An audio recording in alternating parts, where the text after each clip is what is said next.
We all know very well that woolen clothes we wear in winter, and these woolen clothes are obtained from the animal fibers. Generally, the woolen clothes are dark in color. Why they are dark in color? That we will see by the end of this chapter.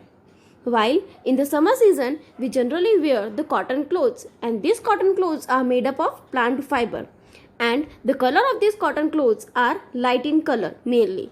This is because that we will see why, what is the reason behind it by the end of this chapter. Now, suppose if I will give you any object which is hot or cold, that you have to tell me. Then, if you are not having anything to measure, you will go for the sense of touch. It means you will touch the object and you will say me that the object is hot or cold. But you will not be able to give me the exact idea of the temperature. Now, in order to get the exact idea of the temperature of the given object, you will use a thermometer. You are completely familiar with this word, thermometer. Clear? Thermometer is actually that object which can give us the degree of the hotness or the coldness of a given object. So, thermometer is a device that can be used to find out how hot or how cold the object is. In other words, we can say that thermometer is used to measure the temperature of a given object. Now, there are many kinds of thermometer. In this chapter, there are mainly two types of thermometer explained, that are clinical thermometer and the laboratory thermometer. Let's start with the clinical thermometer. Now, clinical thermometer is generally used in our day-to-day life. That is, when we are having a fever, our doctor or our guardian, they give us a thermometer in our mouth, and from that thermometer they come to know that how hot we are or how much fever we are having. So that is what the clinical thermometer is. So this thermometer is a device which is used to measure the body temperature of a person. Now it is made up of glass tube, you all know completely very well, and it is having a uniform thickness. When we look at the structure of the clinical thermometer, we will see that there is a bulb at one end, and this bulb is having a mercury. Now let's see what the mercury is. Mercury is actually a liquid metal. As soon as it will get the temperature or it will get a heat, it will rise its own temperature and it will start flowing. That's why the mercury is used in the thermometers.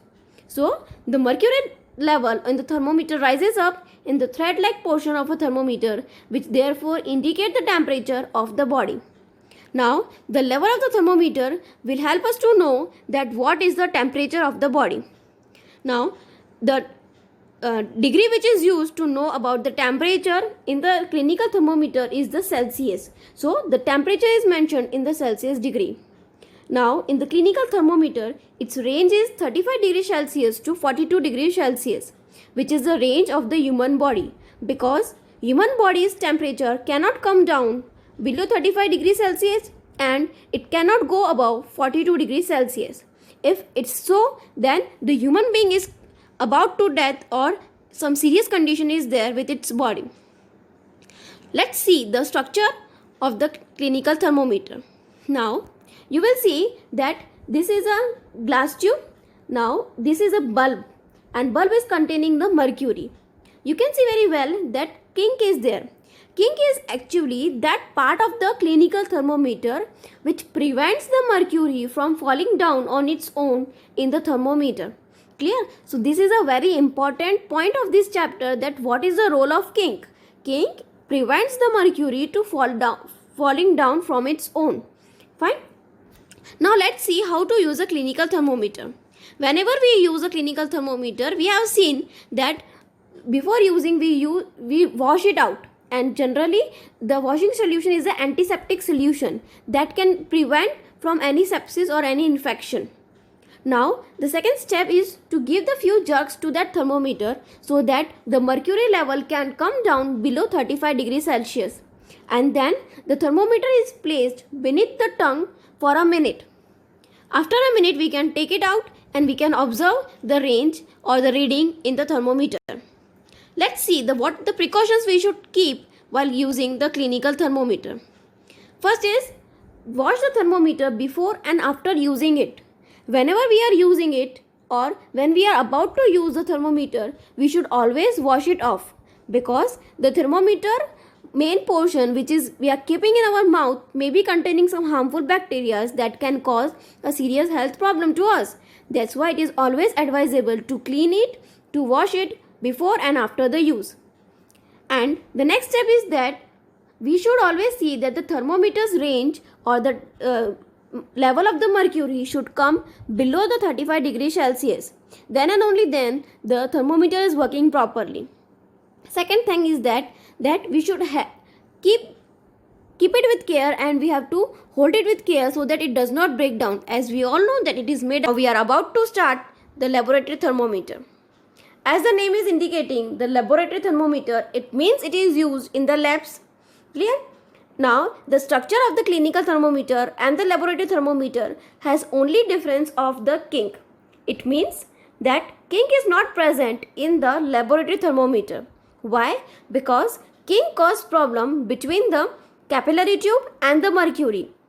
As the mercury in the laboratory thermometer has to be fluctuated, as this mercury or this thermometer is inside the solution and the temperature of the solution gets fluctuated, so the level of the mercury has to come up and has to come down. That's why kink is not present in this laboratory thermometer.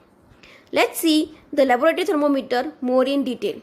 So laboratory thermometer is generally found to know the temperature of the objects like water or any solution or any chemical, but it is not used to know about the temperature of the human body. Now, in the clinical thermometer, we have seen that its range was ranging from 35 to 42 degrees Celsius, while the laboratory thermometer has a range of minus 10 degrees Celsius to 110 degrees Celsius. Let's see what the precautions we should keep while using the laboratory thermometer. A figure is given over here which is indicating many things, like here the person is holding the thermometer in a straight manner. It means we have to hold the laboratory thermometer in a straight manner so that it should not be tilted. Next point we have to take care is that the bulb of this thermometer should not touch the surface of the object or the vessel, while it should be inside the solution so that it can be surrounded by the hotness or the coldness of the given solution. Clear? The bulb should never touch the surface of the object of the container in which it is kept. Fine? Now let's see what is a digital thermometer is. We have seen that the clinical thermometer and the laboratory thermometer was having the mercury inside it. But many times we find many difficulties while using this mercury thermometer, because as mercury we know it is a metal, and this liquid metal is injurious or it is very hard to degrade in the earth. That's why the use of mercury has been decreased. While when we are using the clinical thermometer and the laboratory thermometer, it was found difficult to read the ranges in the thermometer. That's why nowadays the digital thermometers are used. These digital thermometers directly display the correct temperature on the display screen. So here we have completed the part 2.